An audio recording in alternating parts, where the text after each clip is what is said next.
And a federal fugitive busted on a local level. More on the multi-million-dollar scheme coming up.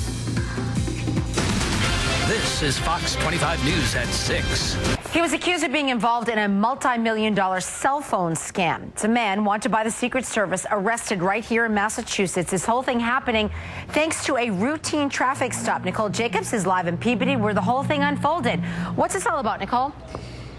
Well, Maria, I would venture to guess the Peabody officer who pulled behind this vehicle had no idea he was about to make an arrest of this caliber.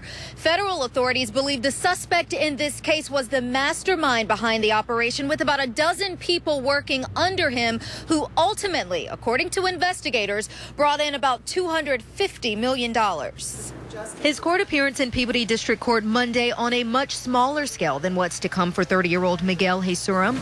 There are two agents here from the United States Secret Service to take this defendant into custody. His time on the run as a federal fugitive of justice came to an end after a routine traffic stop. It turns out Jesurum initially gave police a false name, but when they finally determined the real one, they had him. A top 10 list fugitive, an alleged ringleader and mastermind behind a $250 million cell phone cloning operation.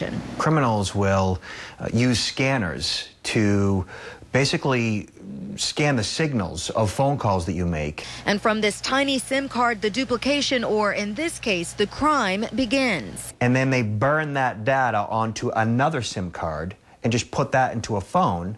And now they can make international calls. McAfee consultant and identity theft expert Robert Siciliano says phone cloning is more common in border towns. He has actually been a victim to such crime. And they suspected that because I was in San Diego, that the phone was cloned from Mexico in Tijuana. And unfortunately, it's easy because of legal uses of the scanners. The how-to kits are online, making the true efforts of protection at your own fingertips. Ultimately, to protect yourself, you really need to pay very close attention to your statement. I recommend going online at least every couple of weeks or at least monthly, looking at every single call. A black market scheme crumbled by local authorities, while the accused leader's fate is in the hands of the feds. And incidentally, the local charges here have been dismissed, but of course those federal charges still stand. And if he is convicted and found guilty, he could face up to 20 years in prison. That's the latest from Peabody. Mark and Maria, back to you.